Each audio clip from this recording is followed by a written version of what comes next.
What's up, guys? It's the 5-star attitude. JC.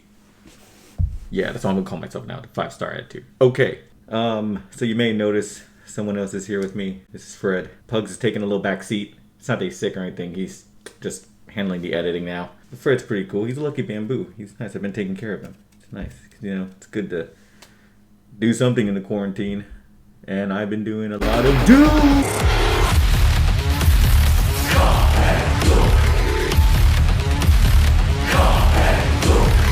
Oh my god, guys.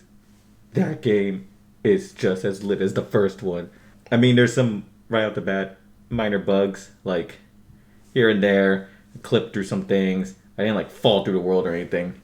There's this really annoying thing where my internet went out, and since I was offline, it couldn't connect to the Bethesda account. So every time I tried to load a game, it like took an extra, I don't know, it felt like 5 minutes, but it wasn't that long. But it's still a little bit annoying. Nothing much to complain about though, because the rest of the game is fucking lit. First of all, I hope y'all guys are still in the quarantine, staying healthy, washing your hands, staying hydrated.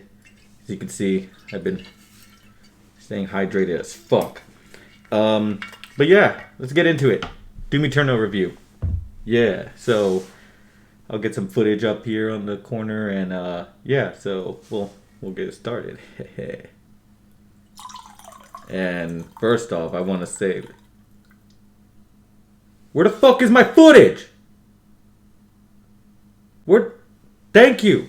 God, I'll fucking do this, bro. First of all, some of the story elements are pretty damn cool. They kind of, in the first game, the story kind of took a backseat to this. This one, they tried to really build on the universe. There's more characters. There's more lore based on the actual Doomslayer and where he came from and why he's so goddamn powerful. That one dude, the Betrayer, he's fucking cool looking. You find out more about him later. The main antagonist, the Con Maker, and those damn fucking annoying ass Hell Priests. God, you're trying to save Earth because after the events of the first game, some time after that, to save Earth from the Hell invasion, and you learn a lot about everything with these like codexes and stuff. First off, the chainsaw kills are still just as fucking brutal. Like, dude, they went all out with some of these and some of the new monsters that you can chop up and stuff, and they kind of changed around the system with it. So the chainsaw mechanics are a bit different. The glory kills, the glory kills are so good to pull off. They feel so great. They still look just as messed up, and especially on some of these newer monsters, you know, like it just looks really great. But the weapons, I gotta talk about the weapons. So that double shotty with the meat hook, that became like my new favorite toy. The assault rifle is still alright in this game. It's basically the same thing, but dude, the whole system with the shotgun with the meat hook, that is just and then with the rushing and the double jump, just the fight takes on a whole nother monster now. It's just like traversal and actual like verticality is just a huge factor now. You're not just jumping around, you know, going to things and stuff. You're just like flying around like a fucking demon. It's great. It's fucking great. They updated some of the mods for them because there's some weapons that they didn't necessarily took out. They just kind of changed them around a bit. Especially the first shotgun.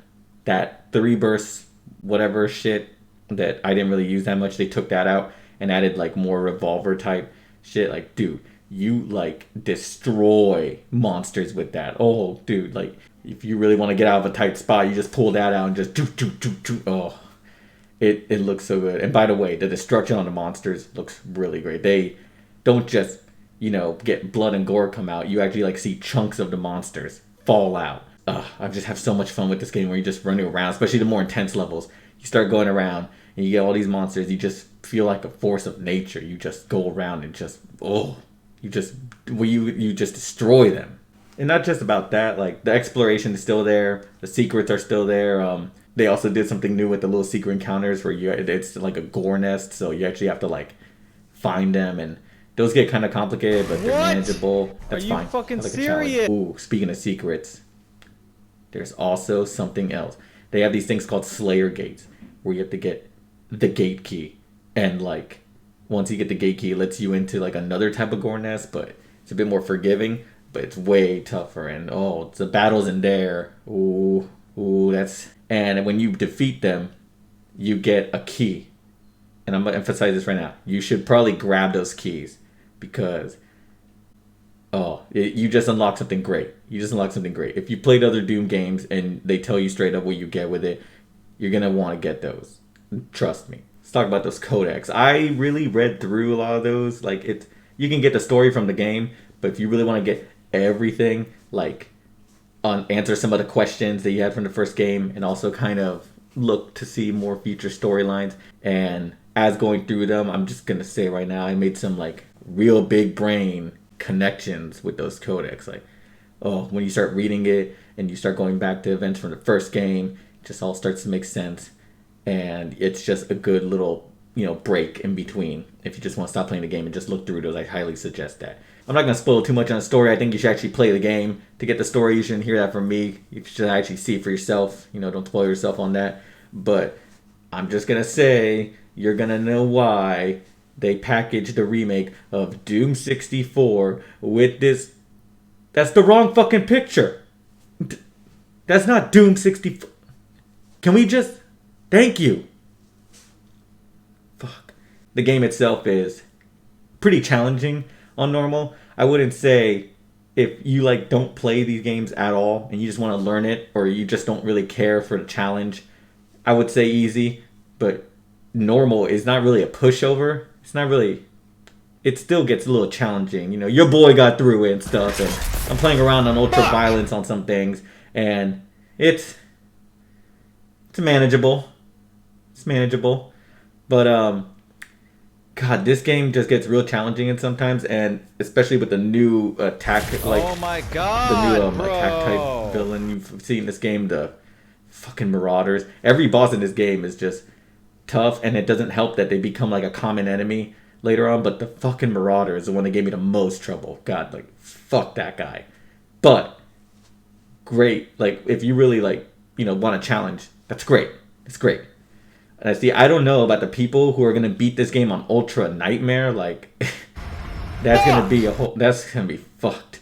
And I mean, you have to think whoever. I don't know who would beat that. Who goes through that just beats that. But the conversation must be fucking wild with those people. Whoa! Whoops! Oh, I dropped my monster condom that I used for my Magnum dong. As the gameplay just ramps up in action, the music itself is also ramping up. Mick Gordon did really great with this one. He didn't just, pussyfoot around and just make the same music. No, he actually got a whole metal choir going on with that, with some of my favorite artists as vocalists there. It just adds to the atmosphere. It's so great, especially when it gets real high end up in the later levels, and you just hear some of the choir and stuff, and the music again just unmatched. There was no one else who could do this better. And especially... What the fuck is this? No, we're supposed to be playing... We're supposed to be playing Mick Gordon. Don't know what the fuck this is. No, can we just stop? Can we just stop the fuck? Fuck. So yeah, game's great. And don't take my word for it. I suggest picking it up. Unless you're Sean's weeb ass, who's in denial of gory greatness, like he always is. But I don't think you'll regret picking up Doom Eternal. Digitally, because, the whole quarantine thing going on, and I suggest, it's just the best for everybody. Just pick it up digitally, So, hope you are safe out there. It's tough. I know. It's tough not being able to go out and socialize and tell people the greatness of Doom Eternal, but you know what? I can hold myself over with this video to tell y'all just how great it is. And I've already, gone on long enough about it. And, there's nothing else really to say. The game's great. But anyways, keep yourself healthy, keep yourself clean, keep yourself indoors, and most importantly, keep yourself hydrated. So I'll see y'all whenever the heck.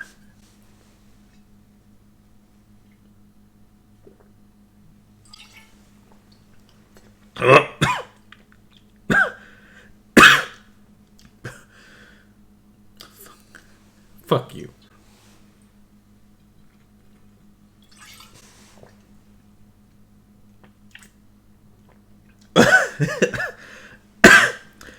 Oh, I'm sorry. Oh, cut it. Fucking cut it. God fucking damn it. Fuck!